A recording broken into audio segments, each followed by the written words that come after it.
Okay, so last speaker of today is Giordano Cotti from University of Lisboa, and they will talk about how to integrate quantum differential equations of varieties. So please, Giordano, you have your room.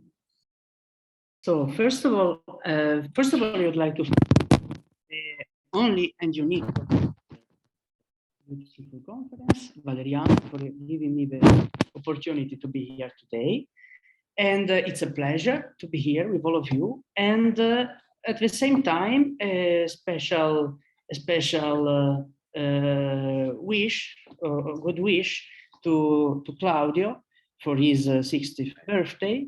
Well, Claudio, I know Claudio. I realized some days ago that I know Claudio since a bit less of a half of my life. Well, this is why I am quite young. But I met Claudio for the first time during a high school trip to Trieste. I was 16, and after that occasion, our roads collide again, and it's a matter of fact that I am indebted to Claudio as to many other teachers I had. And so it's a very big pleasure for me to be here today for his birthday. So what I would like to discuss today with you are some results I obtained in the last years. Actually, some of them are quite recent in the sense that I put on the archive a paper some weeks ago. Somehow this topic fit in several branches of mathematics. I want to start with the first of my slides by explicitly telling you what is the basic construction of the talk. So the starting point will be the following.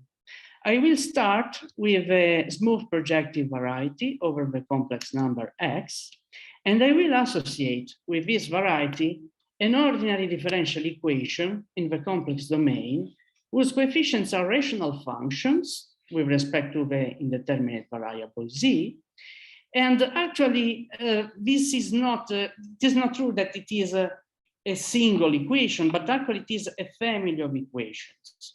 We have a parameter space whose points will be denoted by t in the whole talk.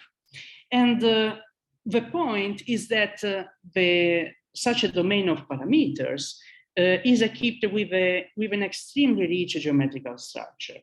Such a parameter space is the quantum cohomology of x. And this equation is the quantum differential equation attached to the variety x. Well, what I would like to do in this talk, first of all, is to give a very gentle introduction to these objects, as synthetic and friendly as possible.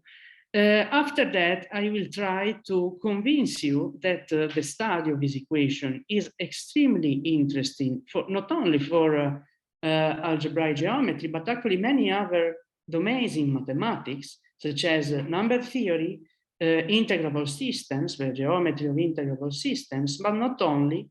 And for instance, also the theory of special functions and integral transforms. And towards the end of the talk, I will insist a bit much exactly on some interesting special functions that arise from these equations. Why to study quantum differential equations? Well, as you will see, first of all, quantum differential equations encode a lot of information about the geometry of a variety x, but I mean, several aspects of the geometry of variety x. First of all, they naturally encode information about the numerative geometry intended as its Gromov-Witten theory. Somehow a theory attached to the symplectic side of a geometry of x. But at the same time, they conjecturally codify properties of the derived categories of x. That is to say, they also know information about the complex geometry and actually also about its topology, as I will explain later. Moreover, quantum differential equations have an extremely rich number theory. They naturally arise in proofs of irrationality of numbers, as I will see. They manifest a surprising connection with study of distribution of prime numbers. And also, they somehow give us a source of inspiration to introduce new tools in already well-established mathematical theories, such as, for example, the theories of ODEs in the complex plane with rational coefficients, various monodromy deformations, and also the theory of integral transforms. So my plan is to, first of all, to give you somehow a glimpse of all these aspects behind this class of equations. But first of all, I'd like to start with an appetizer. And this consists in the first historical example of quantum differential equation, which implicitly appeared in literature, and it is related to the a priori proof of irrationality of a special value of at zeta of free, the special value of the Riemann zeta function at free. A proof that Nicholas Katz defined, a proof that even the great Euler missed. Well, let me first of all recall you the structure of the proof. A priori, towards the end of the 70s, introduced this, the starting point is to introduce such a difference equations of step 2 with polynomial coefficients in n that you can see here. So n cubed times un minus 24n cubed minus blah, blah, blah times un minus 1 plus the cube of n minus 1 times un minus 2 equals 0. And after that, he considered two distinguished solutions of this difference equation. The first solution is uniquely determined by prescribing the values of the first two values, A0 and A1. In particular, A0 is equals 1 and A1 equals 5. And the second solution is uniquely prescribed by the initial condition B0 equals 0 and B1 equals 1. Well, a priori was able to prove three crucial properties. First of all, he was able to show that if we consider the ratio of 6bn over an, well, such a sequence of rational numbers converges to zeta of 3, and moreover, we also have an estimate of the speed of convergence. Moreover, he was also able to prove a remarkable property that all the coefficients, all the numbers of a sequence an are all integers, which is definitely non-trivial and not obvious at all from the equation. And the same does not happen for Bn, but he was still always able to prove that if we consider the fractional representation of Bn, well, the denominator of Bn is a divisor of 12 times the cube of least common multiples of all natural numbers from 1 to n. At last, he was also able to give an estimate, well, this is not difficult to prove, that we have such a growth estimate for the sequence an, big O of alpha to the power n, where alpha is the biggest root of this polynomial of second degree. Well, starting with these only three properties of the sequence an and bn, he was able to prove that zeta of 3 is an irrational number. Well, the trick is, I mean, behind this, there is a well-known strategy to prove irrationality due to Dirichlet, which at the end of the day consists in the following. If you're able to, if x is a real number, and if you're able to prove that there exists a sequence of rational converging sufficiently fast to x, then x necessarily has to be irrational. But the point was that when a priori gave this proof, somehow this proof was not completely exempt of skepticism by the mathematical community. And it took years to understand that actually behind this proof, there is a lot of algebraic geometry. And in particular, I claim that there is a quantum differential equation of a suitable variety. More precisely, let us introduce two generating functions for this sequence of numbers, an and bn. Let's call it capital A of z and capital B of z. And let me also introduce such a differential operator, L.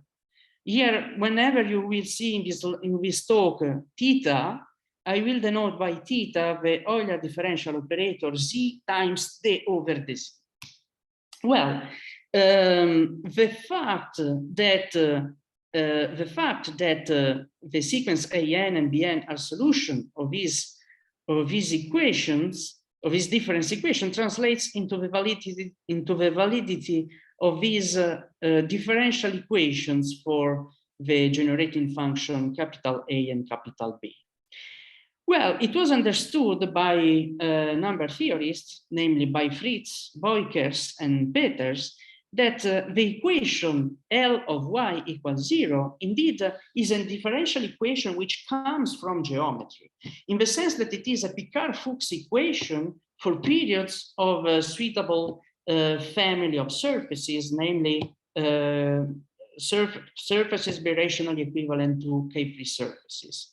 But for us today, the most interesting point will be the following, that if we consider actually a Laplace transform equation of this Ly equals 0, well, what we will obtain is a quantum differential equation of a suitable fan of threefold. In the Iskowski classification is called V12, and you can describe geometrically this threefold as a sevenfold hyperplane sections in the orthogonal Grassmannian O510.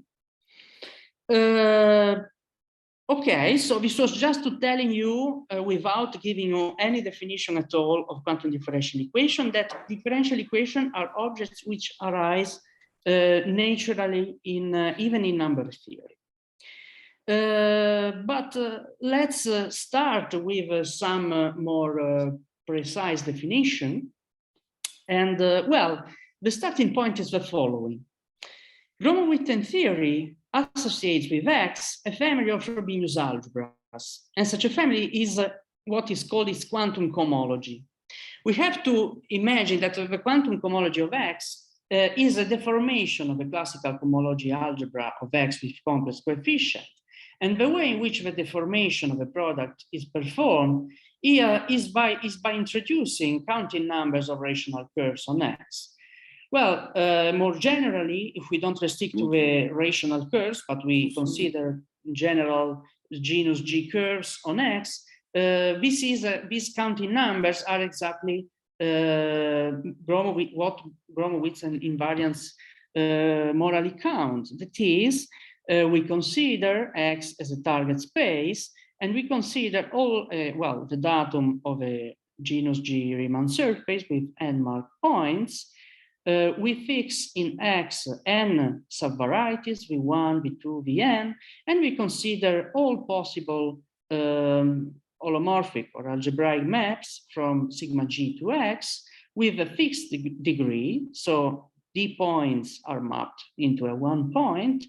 And moreover, we consider, we impose the requirement that the images of these punctures lie in the corresponding VI, variety VI. And moreover, since we actually would like to count true curves on X and not parameterized curves, what we do is to quotient out by the automorphism group of sigma G with punctures. So this number, the number of all such maps, is the moral definition of Gromov-Witten invariance. Of course, we can introduce a proper definition in terms of intersection theory over the moduli stacks of stable maps with target X. But again, what we will do today is to collect first of all, we will consider only the genus zero sector of Gromov-Witten theory. And we will introduce a generating function fx0, which is a generating function of all possible Gromov-Witten invariants of genus zero with arbitrary number of punctures and arbitrary degree. We will do an assumption. For the moment, it will just be an assumption that such a generating function has an empty domain of convergence, omega, which can be identified indeed with an open domain of a classical cohomology algebra of X with complex coefficient. In particular, I'm saying that we will interpret this cohomology group as a vector space, as an Anden vector space in which the domain of convergence fits. Well, we have two remarkable properties of this generating function f. First of all, it satisfies a quasi-homogeneity property in the sense that there exists a suitable vector field on omega called the Euler vector field, whose flow rescales the function x up to quadratic terms in the variables t. Moreover, we also have an important differential constraint for the function f, which is the system of WDVV equations. It consists of this overdetermined system of nonlinear PDEs of a third order. And well, I said that we at the end of the day, we have to construct a family of Frobenius algebras. So where are the algebras? Well, I claim that we can introduce algebra structures on the tangent spaces of omega, and in order to define the product of these algebras, we needed to introduce a structured constants at each point, at each tangent space. Well, these structured constants will be given by the third derivatives of this generating function fx0. So at the end of the day, if we consider also the datum of the Poincare metric on omega, that is to say the non-degenerate bilinear pairing of cohomology classes defined by the integral over x of a cup product of A and B, well, we can interpret eta as a, let's simply call it metric on omega, and it is non-degenerate by Poincare duality, and we can raise an index in this zero-free tensor in C alpha beta gamma, and we can define at each tangent space the product of two coordinated vector fields by this formula. Well, the resulting product is commutative, associative. Moreover, the algebras are unital algebras in the sense that there exists a unit element, and it coincides with the classical unit element of cohomology. And moreover, we also have a compatibility of a product with the Poincare metric, in the sense that any operator of multiplication by an arbitrary vector field is a self-adjoint with respect to eta. Well, this is the prototypical example of what a Frobenius manifold is. Namely, a Frobenius manifold is a complex manifold whose holomorphic tangent spaces admit an holomorphic a Frobenius algebra structure, which is holomorphically depending on the point. And examples of these structures, rich structures introduced by Dubrovin, arise in at least two bigger classes of examples. The first class comes from symplectic and algebraic geometry, and this will be the class on which I will focus today. The other class comes from singularity theory. And one of the most beautiful aspects of the theory of Frobenius manifolds is their universality. Somehow, when you are studying properties of a certain class of Frobenius manifolds, you often realize that such a property is universal in the sense that it is shared by other classes of Frobenius manifolds. And indeed, the mirror symmetry even the mirror symmetry conjecture can be rephrased as an isomorphism statement of Frobenius manifolds. On the one hand, we have quantum cohomologies, that is the Frobenius manifolds I just vaguely introduced. And on the other hand, we have Frobenius manifolds coming from singularity theory called Landau-Ginzburg models. But from the analytical point of view, one of the most interesting points of the analytical theory of Frobenius manifolds is the fact that the semi-simple parts of the Frobenius manifolds, that is, the open set of points whose corresponding Frobenius algebra is without nilpotence, can be identified with the isomonodromic deformation parameters of suitable differential operators of this form. So this is exactly the equation I wrote in the first of my slides. So here Z has to be interpreted as a coordinates in an abstract complex plane, completely uncorrelated to the variety X.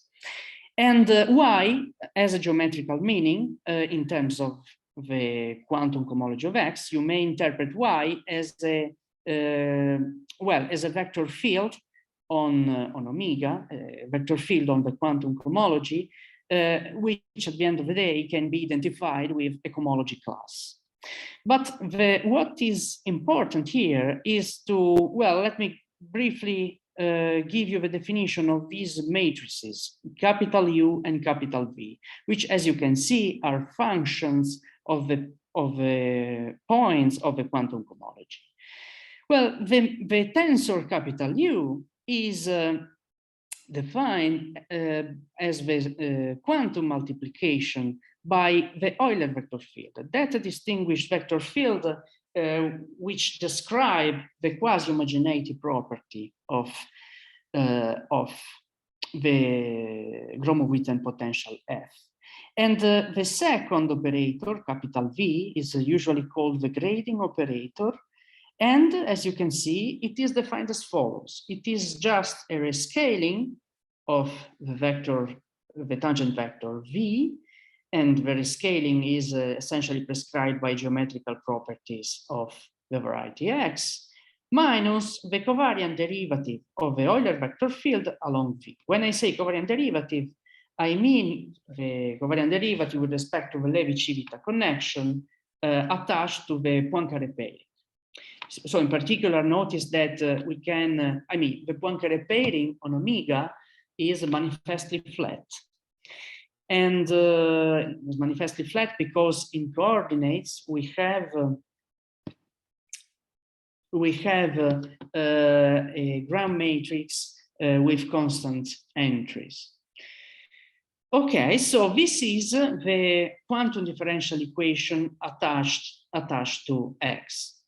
And if we look at this equation, forgetting all the geometry behind it, and let's look at it just as an equation of a complex plane, well, we immediately see that we have two singularities of a coefficient, a singularity which is Fuchsian at z equal to 0, and an irregular singularity of Poincaré rank 1 at z equal to infinity. Well, because of the presence of singularities, we expect that solutions are multi-valued, and moreover, they manifest what is called the Stokes phenomenon. That is, and so to for doing a long story short, this consists of discontinuities in the asymptotic expansions of solutions of these equations in sectors of the universal cover of C star, which is the Riemann surface where the solutions of quantum differential equations are well defined. Well, in order to quantify both the multivaluedness and the Stokes phenomenon of the solutions, one can introduce a finite set of matrices called the monodromy matrices of the quantum differential equations. And I don't want to give you too many precise definitions. Let me simply say the following. What are these monodromy data? Well, are matrices expressing change of basis of a space of solutions of the quantum differential equation. I underline the fact that it is a linear ordinary differential equations. And the point is that these bases of solutions of the quantum differential equation are chosen such a way that the asymptotics in suitable sectors of the universal cover of C stars are prescribed by formal solutions of the equation, which can be proven to exist and to be unique. But so what is remarkable is the fact that, well, we can start with this equation, the quantum differential equation, and consider it for a fixed value of a parameter t. And we can introduce these base change matrices, these monodromy data, for a fixed t. And a priori, the values of these monodromy data depend on this t. But remarkably enough, we have an isomonodromicity property. These monodromy data are locally constant with respect to t. And in other words, these monodromy data define some local invariants for the Frobenius manifold structure defined on the quantum cohomology of X. And not only, well, actually, I said that I explained very briefly how to associate to a Frobenius manifold a bunch of matrices, these monodromy data. Here, I didn't explain what are mu and r, but let me simply say the following. While S and C are matrices describing something which happened, something related to the Stokes phenomenon, mu and r describe the monodromy of solution around the origin, the Fuchsian singularity is equal to 0. Well, so I explained how to attach to any Frobenius manifold a bunch of monodromy data, a finite set of monodromy data. Remarkably enough, we can go in the other direction. That is, we can start from a finite set of matrices, the monodromy data. We can set a Riemann-Hilbert-Birkhoff inverse problem. And if we are able to solve it, we can actually reconstruct the whole Frobenius manifold structure. So the message is that these monodromy data can be interpreted as a system of coordinates in the space of quasi-homogeneous solutions of WDVV equations. And well, now I don't want to give too many details, technical details, but what I would like to say is the following. Like to show you some formulas, as companion of my words. So if we start from the datum of the matrices S, C, R, mu, so this finite set of monodromy data, we can set a Riemann-Hilbert-Birkhoff boundary value problem. And in particular, we can consider such a contour, gamma, with these orientations, and we can assign these labels, plus and minus, to these areas of this plane, and we can define a function capital H on the contour gamma. And such a function capital H, as you can see, is explicitly defined in terms of these given matrices mu, r, s, and c, so the monodromy data. The problem is the following. To find an analytic function g defined on the complement of a contour gamma with values in n times n matrices, such that, well, the restriction to each connected components of the complement of gamma continuously extends to the closure of this region. Moreover, we require that there exist non-tangential limits g plus minus to gamma minus the self-intersection points. And moreover, we require that these two limits, g plus and g minus, are related by this jump matrix, exactly the matrix H that I introduced in terms of mu, r, s, and c. And finally, we also require a normalization condition that at infinity, the behavior of this function G equals the identity matrix. Well, standing on a theorem, a deep theorem of Malgrange, we have the following, that here actually there is a further parameters, u, small u of 0, small u dot, which appears in this matrix capital U. This matrix capital U has to be interpreted, well, it is a diagonal matrix whose entries are exactly the entries of these tuples of complex numbers U0. And I will assume for the moment that this U0 is, the components of this U0 are pairwise distinct. So the U0 is an element of a complement of a big diagonal. Well, according to a deep result of Malgrange, if we are able to solve this Riemann-Hilbert-Birkhoff problem at a point which is in the complement of a big diagonal in Cn, then the same Riemann-Hilbert-Birkhoff problem is solvable in a neighborhood of U0. And the solution is holomorphic with respect to U. That is to say, if we are able to solve this problem at a point U0, we are also able to solve in a small neighborhood of U0, and we can consider an expansion of the solution G in terms of Z, powers of Z. And well, the claim is the following, that if we consider indeed the expansion in pi 0 that is close to the origin of this solution, and if we take the first 4 coefficients, so these will be functions, holomorphic functions of U, then there is a recipe which is given by these explicit formulas to reconstruct the original WDVV potential. So this is to say that starting from the datum of the monodromy data, we are able to reconstruct the Gromov-Witten potential, so the numerative geometry of the variety X. As I said, the reconstruction procedure is based on a theorem of Malgrange. Recently, Claude Sabat was able to extend the validity of his Malgrange theorem by allowing points of a big diagonal as a starting point for this Riemann-Hilbert-Birkhoff problem.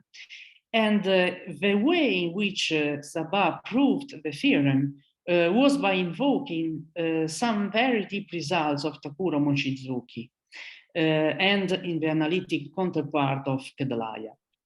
Well, recently I gave an alternative proof of this theorem of Sabat, extremely more elementary. My proof is uniquely based on properties of meromorphic functions with taking values in Fredholm operators on two suitable Banach spaces. But the point is that my proof has a further outcome, which is a convergence theorem. You see, I said, let's assume at the beginning of some slides back, I said, let's assume that the Gromov-Witten potential is convergent. Well, I claim that we can infer the convergence starting from a relatively simple, relatively easily established algebraic property of a Frobenius algebras. More precisely, let's consider a formal power series F in n variables, which is quasi-homogeneous and which solves WDVV equations.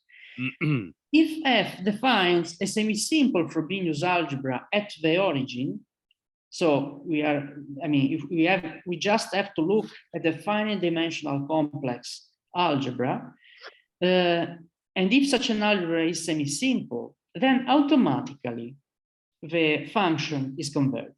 So semi-simplicity immediately implies an estimate on the growth of Gromov-Witten potentials, of Gromov-Witten invariants of X. Okay, so this was already a way to convince you that it is interesting to study these equations because they allow us to infer properties on the numerative geometry of X. But actually, I would like also to spend some words on a further amazing property of this equation, which is the following.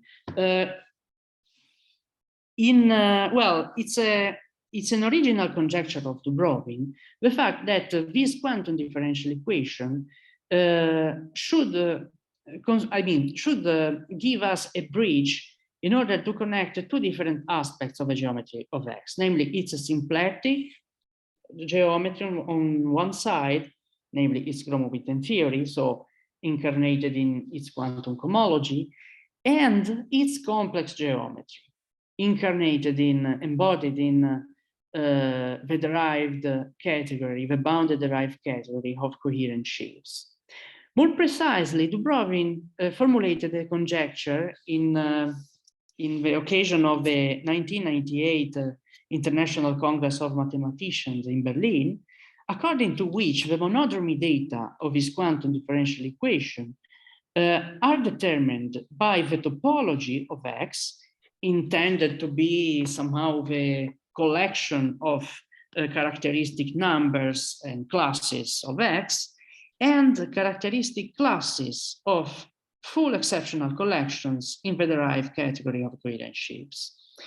Well, when I started my collaboration with Dubrovin, it was not at all clear which explicit characteristic classes should arise from this monodromy data.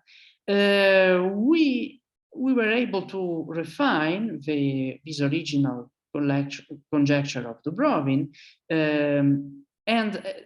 I mean, let me simply say the following, that the Stokes phenomenon essentially is described by the Gram matrices of the Euler-Poincaré product of these exceptional objects EI, whereas the central connection matrix, which is another element of the monodromy data, is essentially described by the Chern character of this object, this exceptional object, twisted by a distinguished characteristic class of X, which can be cooked by applying the well-known Hirzebruch construction of multiplicative genera, starting from the Taylor expansion of a function gamma of 1 minus t at t equal to 0.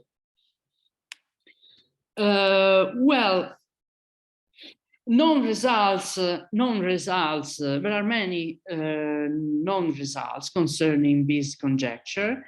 Here I somehow very shortly listed all of them, or at least those of which I am aware of.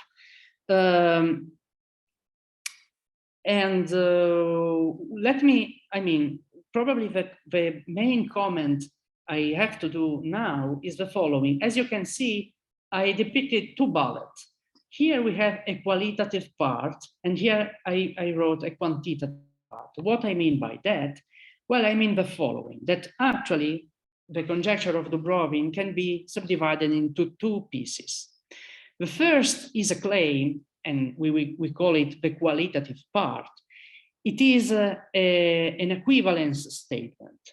It is a claim that the class of varieties admitting generically semi-simple quantum cohomology equals the class of varieties admitting full exceptional collections in the derived category. By quantitative part, we mean this more refined version of the conjecture, in which also these explicit formulas for the monodromy data are taken into consideration. Okay, so I told you that it is important then to know how to compute these monodromies. For doing that, usually one has to to face a very concrete problem. We have an equation and we need to know how to integrate this equation. So this was a project, a long project that I started 2 or 3 years ago. And I want to share with you some of the results I recently obtained. So the problem I want to face is the following. I consider 2 situations. I will call it case 1 and case 2. In the first case, I will consider an ambient variety X and the subvariety Y of X, which is defined as the 0 locus of a regular section sigma of a given vector bundle E we have on X. The second case I want to consider is the following. We have a fibration, so Y, we have a map from Y to X, and actually this Y is indeed a projectivization of a vector bundle over X. So the fiber over a point in particular is a projective space Pn. The question I want to consider in both cases is the following. I assume we know somehow how to solve the quantum differential equation of X. Are we able to solve the quantum differential equation of Y? So notice that these 2 pictures the problem I want to address is somehow the quantum counterpart of 2 classical well-known theorems in classical homology. So this is the picture we have when we consider the Lefschetz theorem. And the second case is the case in which is by the classical Leray-Hirsch theorem. Well, what I would like to do is to develop quantum analogs of these 2 classical theorems in terms of these quantum differential equations. And well, I claim that it is possible, we have positive answers, provided that we have some splitting assumptions. In the first case, in particular, I will show you 2 results. The first result is a splitting assumption on E, which is assumed to be a direct sum of fractional powers of a determinant of a tangent bundle of X. The second splitting assumption is both on X and E, in the sense that I will assume that X is a product of Fan varieties, and E is the external tensor product of fractional powers of a determinant bundles, that tangent bundle of Xi. In the second case, I will be able to give a positive answer under the following splitting assumption. X is again a product of Fan varieties, and V is a rank 2 split bundles in which L, this line bundle L, is the external tensor product of fractional powers of a determinant bundles of determinant of Xi. In both cases, I will show you results how to explicitly integrate the quantum differential equation of Y in terms of solution of a quantum differential equation of X under the case that both X and Y are assumed to be Fan. I actually have in my hands results which go beyond this assumption. But this is, maybe in another occasion I will show you. So, before showing you how to integrate this equation, I prefer to translate my original quantum differential equation into a scalar quantum differential equation. So I told you that this capital Y appearing in the quantum differential equation can be identified with a cohomology class over X, which depends both on Z and T, the points of a quantum cohomology. Well, I will call master functions of X, depending on both Z and T, any function of this form. So we have a term of of this form, z to the power minor dimension of x over 2 times the integral over x of this cohomology class, where y is the solution of the original differential equation. And the point is that the original quantum differential equation can be written in a quantum differential equation for this master function phi. It can be proved that for generic points t, the solution y of the original quantum differential equation can be reconstructed from the datum of the master function phi. And the way in which such a reconstruction procedure can be performed is essentially by algebraic manipulations and differentiations only. Let me also say that the following, that an equivalent way to say this is the following, that well, behind such a scalar reduction, there is a choice of what is called a cyclic vector. And the cyclic vector I choose here is the unit vector field, the unit for each Frobenius algebras. So let me write down as an example the scalar quantum differential equations for suitable varieties. Well, for projective spaces Pn minus 1, this is the scalar quantum differential equation. Again, here theta means the Euler differential operator. For G24, here you have the equation theta 5 of phi minus 1024 zeta to the power 4 theta of phi minus 2048 zeta to the power 4 phi. And the last example, look, this is, so by P2 tilde, I mean the blow up of P2 in a point. And look how such a simple algebraic operation, like blowing up a point, makes difficult this quantum differential equation. So what I want to do is to develop a general. Le truc par. Sorry, is there any question? No. So what I want to do is to develop a strategy to integrate all these kind of equation. So as you can see, are all equation with, at the end of the day, polynomial coefficients in Z, whose coefficients are in general rational numbers, because Gromov invariants are always rational.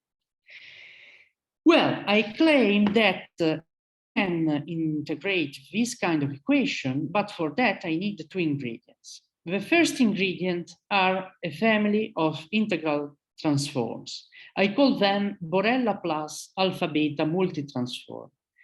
By multitransform, I mean that now as an input, we don't have a single function, but we have several of them. And by alpha and beta, I mean I denote two H-tuples of non-zero complex numbers, which are used, as you can see, as weights of the arguments, I mean, as exponents of the arguments of the integrand function. Here in the Borel transform, when I denote gamma, I mean this Henkel type contour. Well, I claim the following, that in the first case, in the first problem I consider this quantum Lefschetz problem, the Laplace multitransform will allow us to integrate this equation. In the same way, in the case of the quantum Leray-Hirsch, it will be the Borel multitransform, which will allow us to integrate these equations.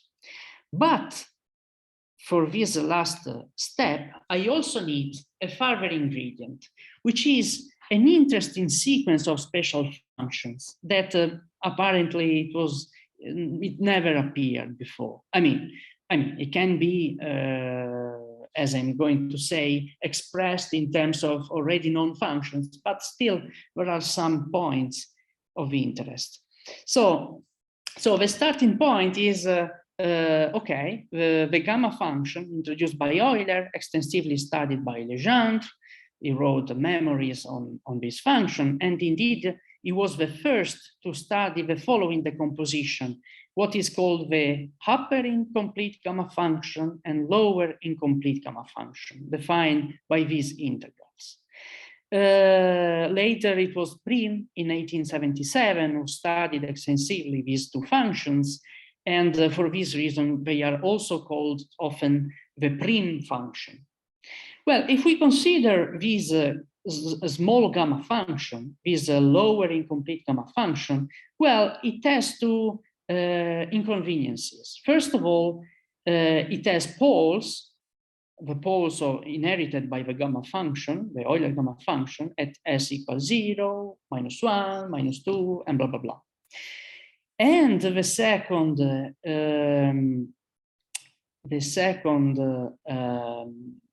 bad point is that it is multi-valued in Z. For this reason, it was introduced a normalized function. It was introduced by Böhmer and subsequently independently by Tricomi, and it is denoted by gamma star. So the Böhmer-Tricomi incomplete gamma function is given by the following expression. It is defined as Z to the power -s over gamma of S times the prime lower incomplete gamma function, gamma S and Z. And this is an untied function on C2. Using this Böhmer-Tricomi gamma function, let me introduce the following function, calligraphic E and calligraphic EK. Calligraphic E is defined as the exponential of Z times Z to the power S times the Böhmer-Tricomi gamma function. And by EK of Z only, I will denote the iterated derivative of this calligraphic E, iterated derivative along S, evaluated at S equals Z. Remark, if you expand such a function, calligraphic E, at Z equal to 0, you obtain the following expansion. So this justifies the notation I choose, calligraphic E, because it is just a deformation of the exponential function. Well, I have a claim. My claim is that the functions EK implicitly encode information on the numerative geometry of projective bundles. By the way, let me also do a remark, an interesting historical remark. I was surprised by the fact that in the encyclopedic literature on special functions, very few information are known about iterated derivatives with respect to the single variable S of the upper lower incomplete gamma functions and also of the Böhmer-Tricomi gamma functions. For example, Tricomi felt in love for incomplete gamma functions. He was used to call them the Cinderella functions. He spent a lot of years of his life in studying properties of this function, but somehow no structured study of these iterated derivatives was developed. And surprisingly enough, not even in the well-known handbooks of special functions like Abramovich, Stegun, Erdely, and Tricomi, or this Bateman manuscript project, almost no results at all on these functions. The only partial results obtained were obtained only in the 90s by these people, Gettys, Glasser, Moore, and Scott, in the context of some computational algebra aspects. And in particular, let me show you some explicit formulas for these functions. So E0 is just the exponential of Z. E1 equals minus e to the power Z times gamma in upper incomplete 0Z. By the way, upper gamma 0Z is also known as the exponential integral.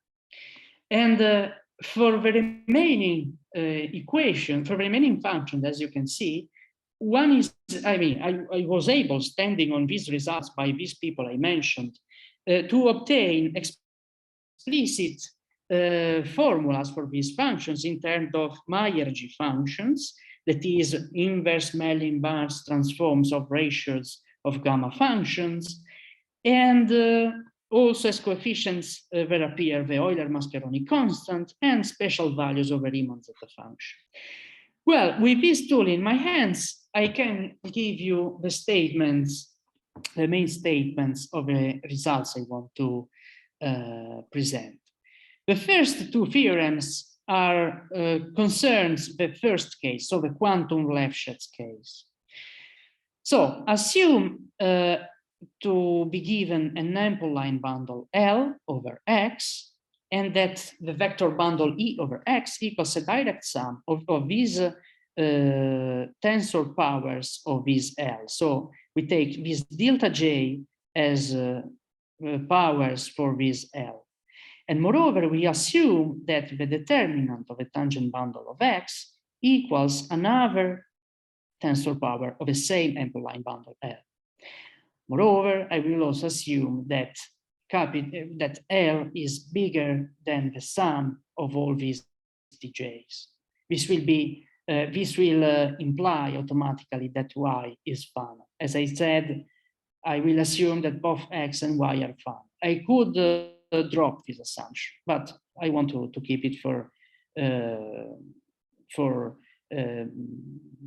I want the exposition to be clear.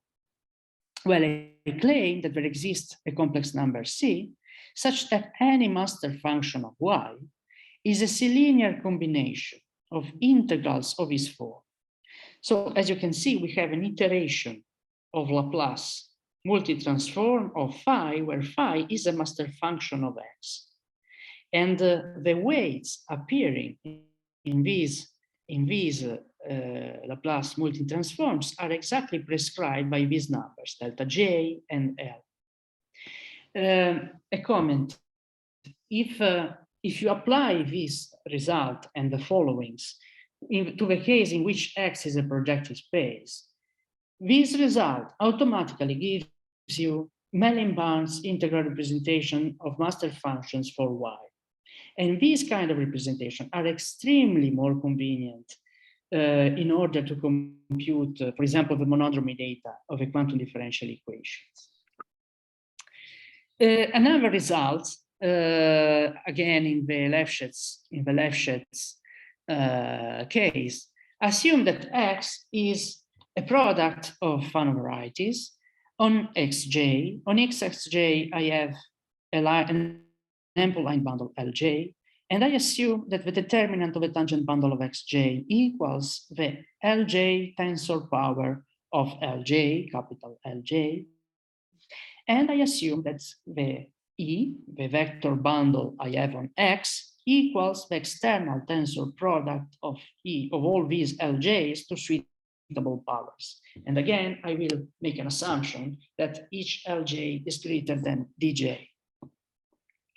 Again, I claim that there exists a number C, a complex number, such that any master function of Y is a C-linear combination of integrals of the following form.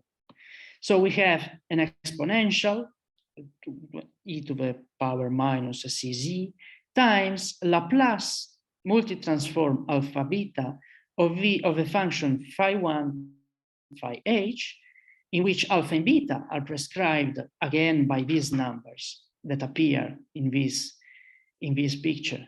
And each phi j is a master function of xj.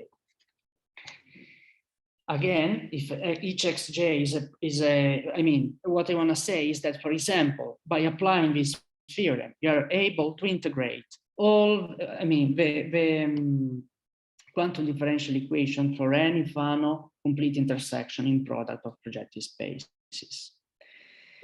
In the second picture, that is in this quantum Leray-Hirsch picture, we will assume that, as I said, Y is the projectivization of O plus a line bundle L, which is, as before, the external tensor product of line bundles, ample line bundles Lj that I have on each factors of a variety X.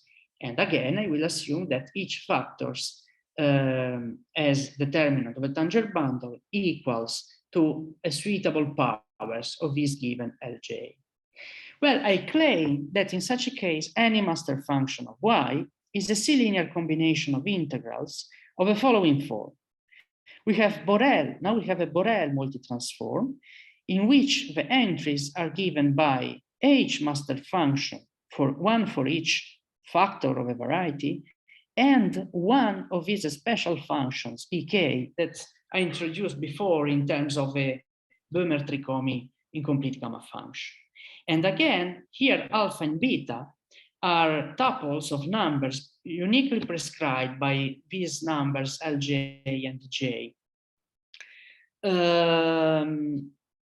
Again, I repeat that if X is a product of projective spaces, what you have in your hands is an explicit Mellin-Barnes type integral for the master functions of Y. I'm going towards the end of my talk. Let me show you an example, very explicit example. I showed you this equation. This is the quantum differential equation for the blow-up of P2 in a one point. Well, we have two possible geometrical realization of this blow-up. We can realize it as an hypersurface in P1 and times P2 of the degree 1, 1. Or we can also realize it as the total space of a projective bundle over P1. And according to which geometric realization we want to consider, we can apply both Laplace multitransforms or Borel multitransforms.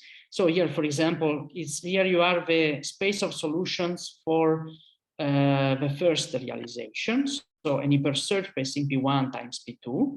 What you have to do is to study separately the space of solutions of a quantum differential equation for P1 and P2. You define an integral pairing defined on the tensor product of these two spaces, and you cut out a subspace, a linear subspace inside this tensor product, whose image along this integral pairing exactly gives you the space of solution of a quantum differential equation that you want to study. Alternatively, if we want to realize the blow-up as the total space of a projective space, we can just study SP1 only, so the space of solution of P1 only. And we can introduce a basis of this space, and then we can consider Borel multitransforms in which in one entry we put one of the two elements of a basis, and in the other entry of a multitransform we put one of these special functions Ej that I introduced. Well, here you are the explicit computation. I claim that if you set alpha and beta to be these tuples of numbers, these four functions, so these you have 1, 2, 3, and such a sum with this coefficient 4, these span the space of solution of a quantum differential equation. So with this, I want to finish. I want to conclude my talk as I hope to have shown you.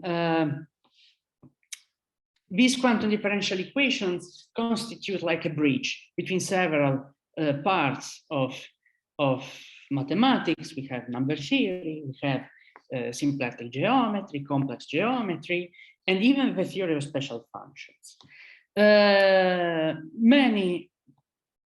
are still many problems which are open. I have to work for many months in future, but for today, I think that I took already enough of your time. I thank you very much for the attention.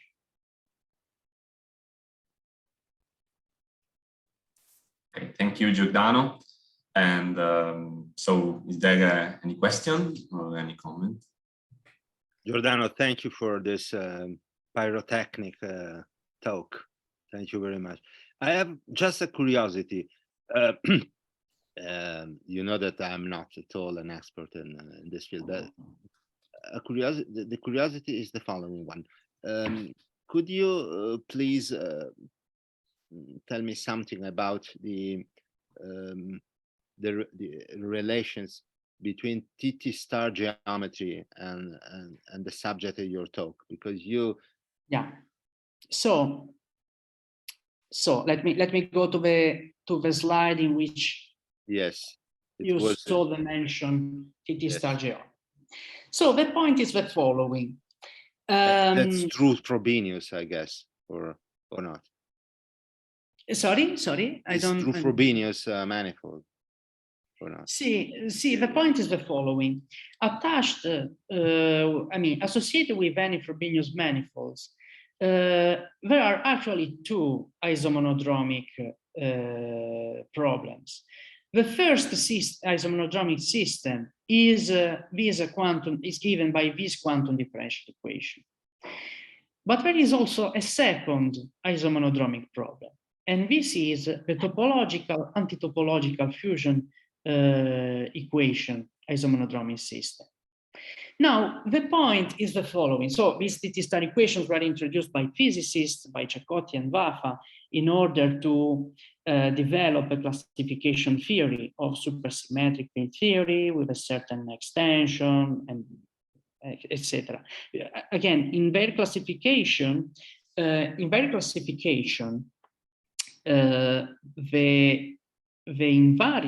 classifying invariants of these supersymmetric theories were exactly given by the Stokes matrices of this TT star isomonodromic problem. From the physical point of view, for them, the entries of these Stokes matrices are counting numbers of Bogomolny solitons between two vacuum states of a supersymmetric theory. Surprisingly enough, it was an expectation of, well, for physicists it was clear, for Vafa it was clear, the fact that the two Stokes phenomena of the two equations, so this quantum differential equation and the TT star isomonodromic equation should coincide. Somehow Vafa had a physical explanation for this equality. In that regard, let me mention two facts. First of all, the first fact I want to mention is that the only mathematical proofs of the equality of the two Stokes phenomena, these two different isomonodromic problems, is given in a series of papers, but only in special cases, by Alexander Itz, Martin Guest, and co-authors. I don't remember the name of other co-authors, I apologize. And the second comment I want to do is the following. In the same way that for quantum differential equation, we have Dubrovin conjecture, that is a connection with derived categories, it was conjectured by Zaslow that also for TT star, we have a connection with derived categories. Later in physical theories, this is how brains appeared. Mm-hmm. Thank you. Thank you. Thank you, Giordano. It would be interesting, for example, to develop somehow an analog of this theory of integration, this Borel, Laplace, multitransform, to the case of TT star geometry. It would be interesting to see up to which extent these special functions, integral transforms, also can be adapted to the TT star picture. Should be related, by the way, the two pictures. Should be related, but you see, I discussed about this with several times with Sasha Itz, and he told me the following, that the relation between the two problems is an Iwasawa decomposition. So you should somehow consider an Iwasawa decomposition of a solution of a TT-star problem. And one of the factors, as far as I remember, one of the factors of this Iwasawa decomposition should give you a solution for this quantum differential equation. I confess that the details, I completely forgot the details of this. In my opinion, this is an extremely interesting direction, which is, I would say, very not developed, except for those papers by its guests and co-authors. I don't know any other reference in literature on this point. You see, TT-star is extremely more complicated from the analytical point of view, because in that case, you have you still have two singularities, but not anymore Fuchsian and irregular, but irregular. Somehow it is of more transcendental nature, the TT-star geometry. This is why it would be challenging to develop an integral representation theory for solutions, also in that case. Thanks. Thank you, Giordano. And any other question? Okay, so let's thank Giordano again. Thanks to you. And, so you can stop with the recording, Hugo. Perhaps if I manage.